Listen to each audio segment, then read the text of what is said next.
following is a Super Network production with Super Marcey.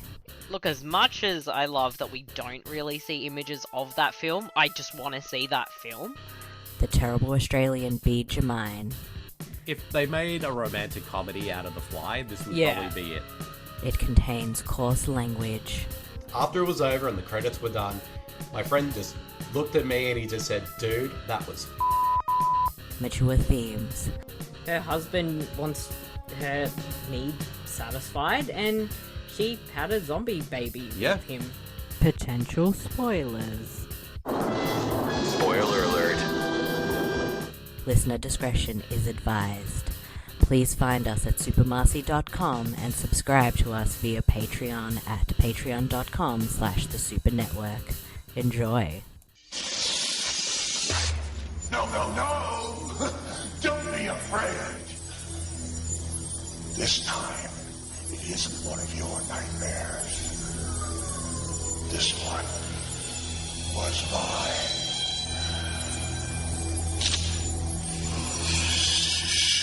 Hello everyone, and welcome to Podcasters of Horror, the podcast where we look at shows and films that are horror anthologies. So far we've covered Showtime's Masters of Horror, and currently we are going through the limited series of Fear Itself. Today's episode, however, is a special bonus episode. I'm your host, Super Marcey, and normally I would have my trusty co-host Bede Jermyn with me, but he's away at the moment. But have no fear, I have brought along a very special guest, and they are making their debut on Podcasters of Horror as well as the Super Network. Please welcome, I'm gonna say his name very wrong because I'm bad at that, Dan Machholz. Holy cow, that's not bad at all. That is not bad at all. And you're currently on the Sopranos Redefined podcast, and welcome to the show. Well, hey, thanks for reaching out. It took us a while before we were actually able to settle on a date for this one. Yes.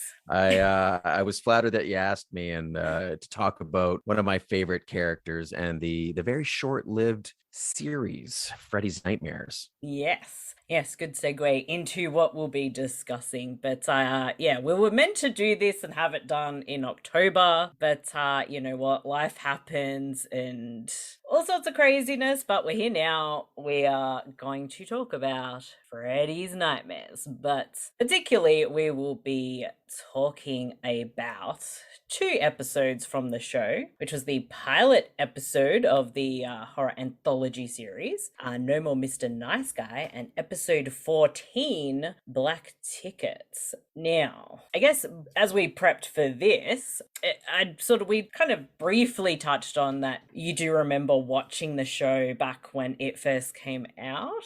Very much so. Yeah, very much so. I remember sitting down and watching the pilot episode on its debut, and that was way back in October of 1988. And this one sticks out in my head, and even rewatching it, I was like, yeah, I remember this. I don't remember it being quite as, how should we say, janky as it was. But I mean, you kind of have to forgive it based on the time it was produced, and they didn't put the kind of money into television like they do now. No, they certainly don't, and that the budget constraints absolutely show. But I think when this came out, I might have been 3 or 4.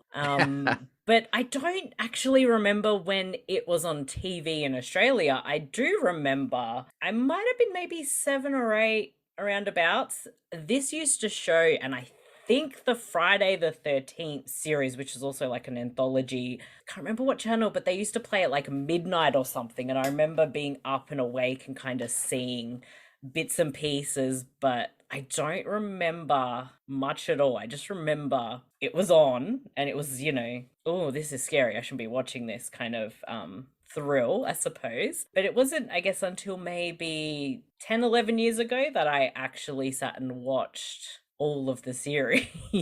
Yeah, no, I remember the Friday the 13th series, and I can't remember which one came out first. Something makes me want to say it was the Friday the 13th series. Yeah, and that was frustrating because it had nothing to do with Friday the 13th. It was a cool little premise, but there was no Jason Voorhees. It wasn't like the prequel to when he was when he died as a young child and seeing his mother mourn. It was a completely separate from what we knew that title to represent. Yeah, and just quickly looking it up, it came out a year before Freddy's Nightmare. Yeah, and that was the cool thing about Freddy's Nightmares, because it actually had Freddy. And it's so much so that they gave the title of Freddy's Nightmares, not like Nightmares on Elm Street or something along those lines. But it was very exciting to actually see Freddy.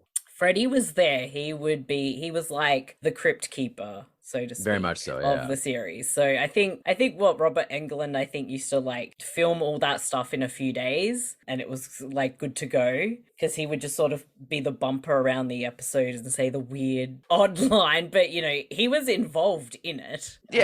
Which was a good kind of gimmick to have. And it was I don't remember much of when I did rewatch like 10, 11 years ago. Upon rewatching and paying attention this time, I do have quite a bit to say, so we'll launch into it. Tell me what you got. Where do you want to start? Let's go. We will. First of all, we'll talk about the pilot episode of No More Mr. Nice Guy, which was directed by Toby Hooper, who we know is the director behind Texas Chainsaw Massacre, Poltergeist, that movie I really love, and I can't think of the title at this very second. Another one, Funhouse, I think, was quite popular that he did. Eaten Alive. I can't think of the really crazy space one, Life Force. That's it. There you go. There it is. And also, he's been discussed a few times on Podcasters because he did episodes of Masters of Horror. This one stars Robert Englund, like legit, because he's in the actual episode as well as being Freddy on the bumpers, and also stars Ian Patrick Williams, Annie Curry, Mark Herrier, and William Frankfather. The plot synopsis from IMDb: on this evening's program, the repulsive Freddy Krueger, Robert Englund, explains how he became the bon vivant and fashion plate who we know and hate so well. Freddy's ramblings lead to the evening's drama, all about a fellow who decides that the best way ahead is to stomp on everyone in his path. I have no idea what that synopsis is, but thanks IMDb.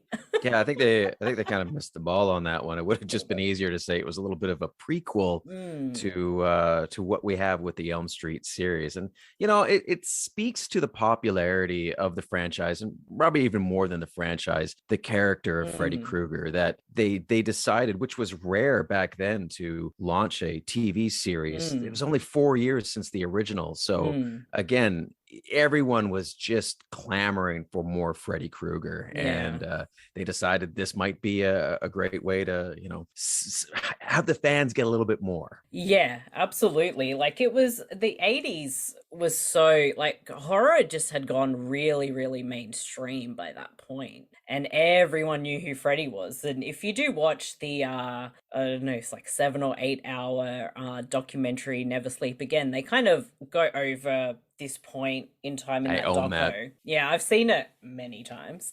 It's so good. They kind of go over this period where it was like Freddy everything. So what do? Let's do a TV series. And I believe the problem was with the series was it showed at an earlier time slot than it really should have. Welcome to prime time, bitch! And I remember it being prime time. I specifically remember watching this. I want to say it was like a Sunday night. At around 8 o'clock, and thinking like, this is kind of scary for prime time. But you watch it back now, and it's also funny too when you think about how much those movies back in the 80s were heavily censored, how tame they are compared to what's come since, and they were, I guess, maybe unfairly picked on. Absolutely, definitely. And I think Welcome to Prime Time, bitch, pretty much was on when it shouldn't be, and people complained, and I think that's, kind of made the show a bit more, I guess, one that you had to kind of watch because it was bad, for you to watch. Not that it was bad in quality, but kind of was. So No More Mr. Nice Guy recounts Freddy's story in a way of how when he was alive, he abducted children, and we can assume that he was, doing very bad things with them and also killing them. So that's interesting because I mean I always thought that was implied that since he was focusing on children, we can assume that he wasn't just taking their lives. There was a little bit more involved, and they held back from basically saying that he was a molester of children in the original series. They didn't hold back when they did the remake in 2010. They just basically like, here you go. And people lost their shit about it. And I was like, really? Like, I think it's safe to say that we all kind of figured this is what was going on. But, people just want to freak out about anything that touches on their childhood. Well, I mean, I guess I could have worded that better. But I just assume that was implied with his character. Yeah. And my English, my words fail me today. It happens. They do refer to him as like the child molester and killer in Never Sleep Again, the documentary. So, that was the intention when you listen to the people who created Freddy Krueger. In No More Mr. Nice Guy, we get very strongly hinted at that this is what's happened because they never actually say it. But because that's a little bit too taboo, Yeah, but you have the survivors, and this is kind of meant to be like, okay, so this is Freddy Krueger, he's done all this, this is the big court case. Oh, but he gets off, and then the townspeople take the revenge, and this is like the stuff we hadn't seen at this point, or not very well, I guess. Well, I mean, again, they never had any flashback scenes from the movies that came before this. It was always just somebody giving exposition of like, this is what happened. We got off on a technicality, and it's just sort of seeing the scene that we had heard everyone allude to, and it was kind of cool. It was interesting though that they had Robert Englund, but yet they never showed his face. Right, they always kept him hidden in shadows, and that court scene was kind of funny. It was like, what was there? Is there no prison threads for old Fred? He just gets to wear his sweater and hat, and that's all cool. But it was kind of cool how they had a couple of scenes where you see what Freddy is seeing. He's sort of scanning across the courtroom and perhaps imagining what he would like to do to everybody as you see the bodies all kind of strewn about. I thought that was kind of was kind of it. Yeah, there was actually some really interesting, I think, ideas and concepts, but there was just, I think, massive budgetary constraints in actually being able to pull it off really, really well. Getting this kind of backstory has always been interesting. It's like, oh, I wonder. But it is kind of hokey that he is wearing the sweater, the hat. Yeah. It's really silly. Like, no. Could you have not just got like an orange jumper? Right. I mean, I think that would have worked just fine. It's a bit too on the nose, and we'll get to how that is in this series a bit in the next episode discussion.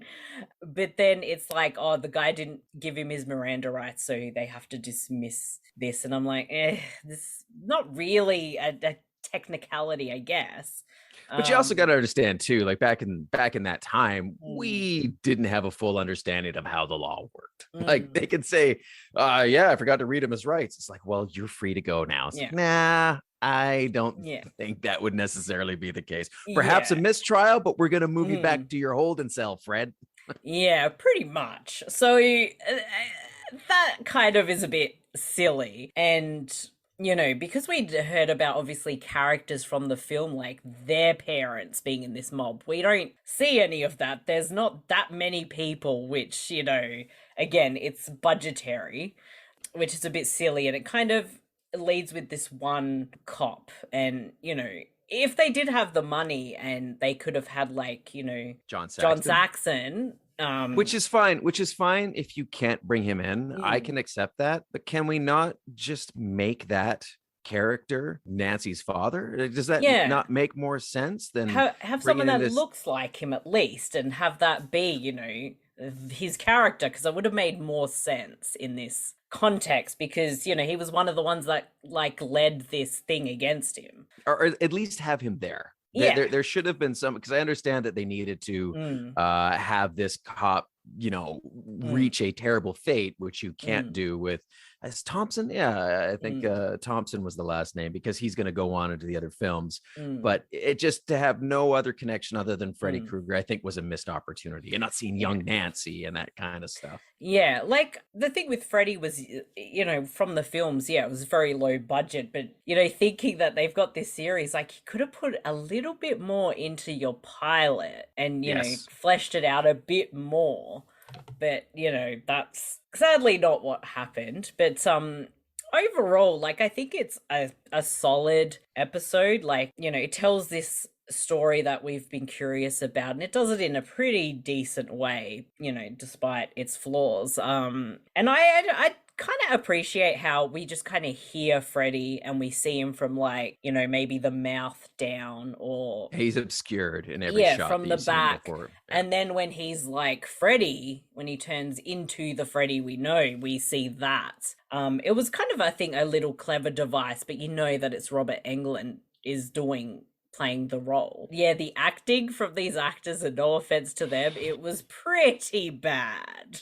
Yeah, it's tough, and it's one of those things too where it is easy to go back and look at a show that's like, what is that? It's got to be closing 30 years old, right? And you're like, that's just kind of what you got from quote unquote network television back then, especially something that not a lot of people would have wanted to put their name to this. This is where you get a lot of people who are journeyman actors, or, like we're going to find out in the next episode, we talk about young up and comers, where here you can do this because probably no one's ever going to watch it other than this little niche audience. So you can sort of hide, if you will. But I remember the one scene that I couldn't wait to see again, and that was where after Freddy's been released, and they have, I believe it's the police officer's house, and they have a couple of guards there, and it's like, oh, here, have some chicken, and you got Freddy kind of sneaking around the corner, and then you don't actually see him take him out, but he drops the plate of chicken, and then the blood splatters all down. I remember that being terrifying as a kid. You watch it now, and all I can picture is, just drop it, and here, grab me the ketchup bottle, and we'll just spurt some on there, and we're good to go. It's just like, that's how things were done back in the day, right? Yeah. But still, to that scene, I also thought it was cool where after that, I believe it's after he dispatches that cop, you can see Freddy peering in through the window at the daughters, and he hears screaming. And again, that's probably his fantasy of what he is looking forward to taking place. So I thought those scenes were kind of well done. Yeah, like it really had potential. And it, again, like obviously the script could have used a bit more work, but I'm trying to remember. I mean, I only watched it fresh, but my memory just doesn't function like at all. Did they ever explain anything about why if Freddy dies, it's going to be even worse? Because I felt like that went unexplained. Just the daughter kept saying, like, Dad, don't kill him, it'll make it much worse. It's never explained, no like at all. But it's been a little bit since I've seen the films, but is there ever any real explanation? I think in the sixth one, which is the one that I have seen the least. When I say the least, I think I saw it once, and that was it. And I am a Freddy guy. Like, he was my guy. All the way up to the Dream Child, which again, it's terrible, but I still had a fondness for it. One, it was the first Freddy movie I ever saw in theater. And two, it sort of had that connectivity to the previous films with referencing his mother, who was the nun and all that. But they sort of shied away from explaining it. And again, there are some films or some franchises where you need things explained, right? And there's others where you don't. And I think having Freddy's dream powers explained, or how he was gifted these, who gives a shit? It's just like the Force. I don't care about midichlorians. Just fuck it. It's the Force. That's just what it is, right? No, Freddy had midichlorians that went evil when he became an undead in your dreams Sith Lord, obviously. Yeah, I guess that kind of, when you frame it like that, it just got even cooler. I mean, like, I don't need the explanation, but the way it just happens is very silly. Like, Okay. And Freddy almost seems like, oh, you guys are screwed now. Yeah. You lit me on fire. You in trouble. It's like all fun and, it's hilarious. That seems pretty excited about being lit ablaze. Yeah, I know, right? I was going to say, I do like the little, few minute like flashback to sort of Freddy's origin or beginnings in Freddy versus Jason. And I think the way that sort of thing was like that, I could see more expanded in the history kind of thing. Whereas, that kind of had more of a budget compared to this. Fair enough. But that's kind of, if I think of like Freddy when he was alive, that's kind of the thing I get. And I feel like that portrayal, I think, worked a bit better than it does here. Yeah, no, very true, very true. And again, like you mentioned the script, and yes, the script is not great, but nothing worse than a combination of not a great script followed up with terrible acting. And that lead actor was just awful. Like you've got the mob that's chasing him down, and then he's kind of like, guys, we shouldn't do this. And then I think Freddy says something, he's just like, the law's on vacation. It's just like, wow, that was okay. This is where we're going. And again, too, I understand it's a 45-minute episode, so things do kind of have to move fast. But then again, I believe his name was Officer Blocker. He spills the beans pretty quick about the mob, about the I think there was the other cop. He's like, oh, we did something really bad. It's like, whoa, dude, hey, vet this guy out. Tell anyone, what are you doing? Guys, just play your cards a little bit closer to your vest there. Yeah. One thing before we kind of wrap up this episode that I did. No, I got lost to say. Let's keep talking about this. Sure, go. Go for gold. Sarcasm. I do like how they incorporated the glove in that Freddy uses that. Well, like obviously as it while he's alive to do it, and those kind of visuals I think were pretty good. That's something a positive I'll give it.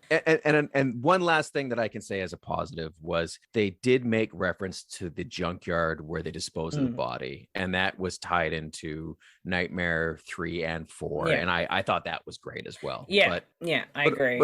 But overall, got a lot of holes. You give him an A for effort, but the execution was lacking somewhat. Yeah, pretty much. Normally on this podcast, when we watch episodes and stuff, we give it a rating out of 5. That's so tough, though. It is so tough, right? You give me yours and give me a chance to think about what I would fairly rate this. Yeah. So, look, out of 5, I think my fair rating for this would be a solid 3 Freddy Krueger on fire laughing for some reason out of 5. So I think, look, like you said, definitely an A for effort, maybe more like a D on execution. It's a mixed bag for me personally, but I think some of the negatives make it a bit positive because it is kind of funny with the hokey acting and stuff. So I think a 3 out of 5 is pretty fun. Yeah, it's tough to argue. I don't know if you will allow half scores because I was going to go with a 2.5. That is perfectly acceptable. So much of the same reasons. I remember watching it and I was not just waiting for it to end, which is something I experienced with this next episode that we're going to talk about. I was like, let's just fucking get this thing over with. There's value in it.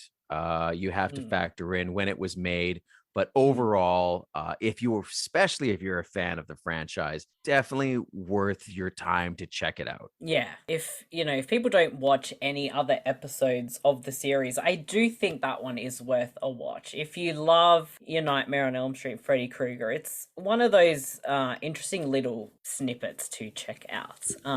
But we will go on to this. What did I say it was before? It was episode 14 of Freddy's Nightmare. Yes, Black Tickets. Now, as I read this little thing, I think people will understand why we're talking about it. So, Black Tickets episode was directed by George Caxander. I cannot pronounce names. Never heard of him. And it stars someone we would have never heard of ever, Brad Pitt, but also Kerry Wall, Bill Moseley, and Don Sparks. And the plot from IMDb, which sounds a little bit better than the previous one: a young couple elope in search of freedom, but find themselves trapped in Springwood. So, nasty Springwood. Yeah, in case anybody didn't know, one of Brad Pitt's early roles was starring in an episode of Freddy's Nightmares. And as you did mention, quite a few people, I think, worked on this show who later became a more well-known. Yeah. I mean, it was interesting. I didn't realize that Bill Moseley was in it until I was quickly going through the IMDb to see, did anyone else come out of this? And I didn't recognize him as the tow truck driver. Yes. I believe his name was. Brad Pitt, man. Damn. Like, this came out, what? I think it was like February of '89. And he'd been around for a little bit, mostly TV. And this was 2 years before his breakout role in Thelma and Louise. Yeah. And I think you and I touched on it before you started recording. It's crazy how some actors they have the ability to get better. They work on their trade and they eventually are able to go on to reach the levels of success like Brad. Others don't. And of the two, did you say the name of the actress that starred in this? Kerry Wall. I think she had 11 credits to her name and was out of the industry not very long after. And I didn't think she was that bad compared to him. No, she wasn't. She was actually quite solid. Yeah, Brad had his moments, but there was some where he just like, ooh, boy. Yeah. Didn't get another chance to do another line read on that one. That's kind of tough. Yeah, and it's kind of funny because Brad Pitt auditioned for Freddy's Revenge, Nightmare on Elm Street 2 for the lead of Jesse, and he did not get it. And interesting. Seeing his acting in this, I kind of understand why. But now you saying that makes me want to see that movie. I want to see. It would be interesting. Oh my God, yeah. See Brad Pitt as Jesse. With all the gay subtext that's in that movie. God damn, I want to see that movie now. Yeah. It's very bizarre. There are a lot of weird movies that Brad Pitt could have been in back in the 80s. I remember hearing a story where his mom was upset with him because he turned down an opportunity to be in Apollo 13. And she's like, but you should really work with that Tom Hanks boy. And he's like, you should see the one that I chose instead, Mom. And that's when he went on to do 7. So I don't think she was very happy with his choice. But you know what? Quickly touching on Brad, I was always a Fran. Getting into a different territory. I identify as Fran. No, I was always a fan of his work. I always thought he was a good actor, even when he was like the sex symbol with the long hair and things like Interview with a Vampire and Legends of the Fall. I always thought the guy could act, and it's nice to see that is true, because you look at his breadth of work and the things he's done. I mean, the guy can do it. Oh yeah, he's had a lot of great, roles, and 12 Monkeys is a personal favorite. I think he just loses himself in that, and 7, really good. Snatch, loved him. Oh, Snatch, yes. So good. Like, even in something that I didn't think much of as a film, like Meet Joe Black, I actually thought he was pretty decent in it. Bad Irish accent aside, The Devil's Own. That's the one. Still pretty good, accent aside. Like, I didn't mind it, but it's funny that you mentioned Meet Joe Black, because I put a reference to Meet Joe Black in here, as it kind of reminded me of the start of Meet Joe Black. Here's this Brad Pitt. You're like, oh, it's Brad Pitt. And then he gets hit by a car. And I'm like, oh, where have I seen this before? I know, I was thinking the same thing. So yeah, this episode is this might be the weirdest after school special PSA I have ever seen. Very good pull. Yeah. Oh, I mentioned before about things being a bit too on the nose. This episode, it's beyond being obvious what it is doing, by the end at least. This is kind of a very weird one though. Yeah, it was again, I was very distracted by the low production value. Oh, Like, it got worse from episode 1 to number 14. but not even so much the stuff where they're in the motel. And, you know, like, okay, whatever, they're in an enclosed space. But when they were on the highway after their car broke down, at no point did it ever feel like they were outside. No. Like, it's just like, oh my God, like the sound quality, the echo of their footsteps as they're out in the middle of the stretch of highway. I'm just like, guys, can we not clean up this the sound quality just a bit? But I mean, what are you going to do, right? Oh, it's so obvious. It's like on a set. It's so cheesy. But yeah, the two characters are, you know, meant to be 18. They've run away from home because their parents are controlling their lives. They've eloped, I think, or getting eloped, or they've eloped, and they break down in Springwood, which is Bad kind place of to break down. it's a bit, the town is kind of a villain in the show as well. Yeah. But yeah, then they sort of have all these really weird things start happening. With those badass grandparents, eh? What the hell was that? Fuck. They went dark quick. Just make the phone call. Just like, sure, that's what you want us to do. We'll do it. Jesus. They got jacked up there big time. Old people rob them. Brad Pitt's character gets hit by a car, but then suddenly fine. That was great. It's like, we need to go to the hospital. Yes, I was hit by a car. Dude, shouldn't you be like lying on the ground or something there? That was not very well done. I don't know what just happened. And I have had my vehicle towed on more than one occasion, and I have never had a rhyming tow truck driver before, and I'm kind of sad about that. I think you should be disappointed that you did not have a tow truck driver like Buzz, played by Bill Moseley. I think that would have made the experience much more enjoyable. Yeah, he looked, because he's not in a whole bunch of makeup or anything. He looks like this nerdy little skinny kid. It's funny. He looks kind of adorable in a weird way. Yeah, it was definitely not as threatening as you're accustomed to seeing him, right? In the Rob Zombie stuff. But it's also weird too. Like, again, like I feel like it's punching down, picking on the acting performances. But again, like when they go to the motel, I mean that purveyor of the motel, he couldn't decide whether he wanted to be like a Southern preacher or like a small town yokel. It's like, I know, like pick one. Just pick one, man. I'm like, dude, what are you doing? Who are you? Yeah. Oh my God. And the hotel room is just very bizarre, but you know, really just bizarre things keep happening. And then I guess it's like halfway through the episode, Brad Pitt wakes up and all the bad things were a dream. And it's kind of like, you know, it's the dream kind of telling him that he shouldn't be running away. Running away is not going to solve his problems, kind of moral, I guess. Yeah, fair enough. You know, fear of the unknown. Yeah, kind of. yeah. It was a weird. It was a weird message because again, they were just two young kids in love, and I guess if you're 18 and you run off to elope, probably not the smartest decision. But I thought the consequences were kind of heavy. They're kind of heavy, right? Really, really heavy. So I don't know, like, was the moral meant to be you got to stay with your parents forever, or I don't know.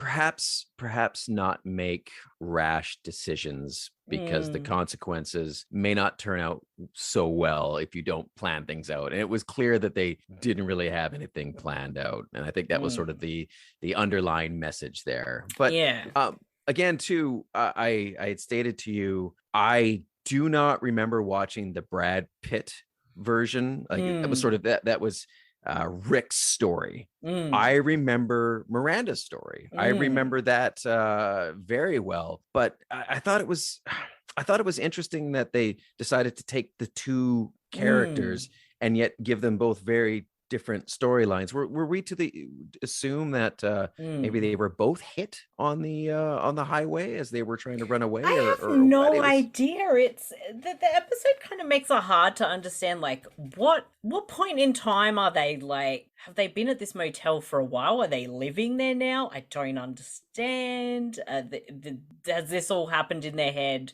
You know, did they get hit? Yeah, get hit by a car? I have no idea. No, because they sort of they wrap up the Brad Pitt storyline, and I was just like, oh, I guess this is done. Because in my mind, I was like, how can they drag this out for another 20 minutes? Yeah, right. I don't know where they can go. Yeah. And then boom, they switch to what she's dealing with. And it was not, it definitely wasn't on the theme of running away or escaping your problems. It was, they were settled. They were together and trying to build their lives and their career. And then she finds out that she may or may not be expecting. And then that launches off into her own journey.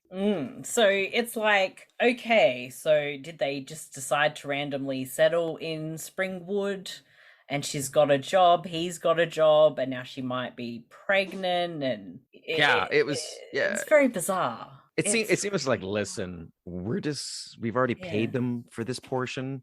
We'll just have them come on and continue on in a completely different storyline. I think it would have been better served to have two different actors playing those roles, because the two, I just couldn't see how the two were supposed to match up. Not that they needed to, but it was like, wait a minute, what's going on here? Yeah, it's so confusing because they don't explain like anything. And then next thing you know, like, she's pregnant and they're like, okay, let's have the baby, whatever, la la la. And then she's ready to pop out a baby, and then she has a baby and he just gives no shits about her, and she's just left to look after the baby. I'm like, what is this? Yeah, it was interesting, but I can imagine that, again, you know, I do have a child myself, but I did not birth said child. So I can imagine being an expecting mother, that would play on a lot of the fears and experiences that you would be worried about going through as you go into motherhood. So to be fair, I thought that aspect was kind of well done. I thought it was a better vignette than the first vignette. I thought it made more sense. And I thought the twist ending was a lot better than what we got with the Brad Pitt episode.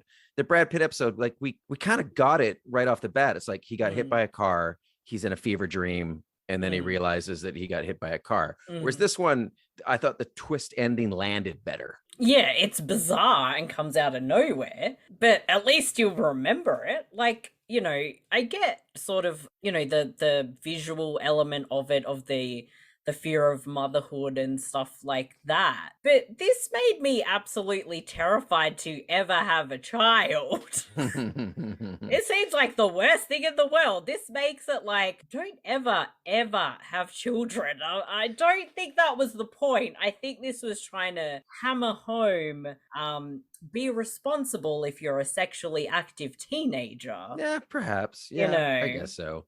But it's always so funny whenever you see these things that are touching on the sacrifice, especially for a young person. Like, I had my child much later in life. I was in my mid to late 30s, I believe, when I first became a parent.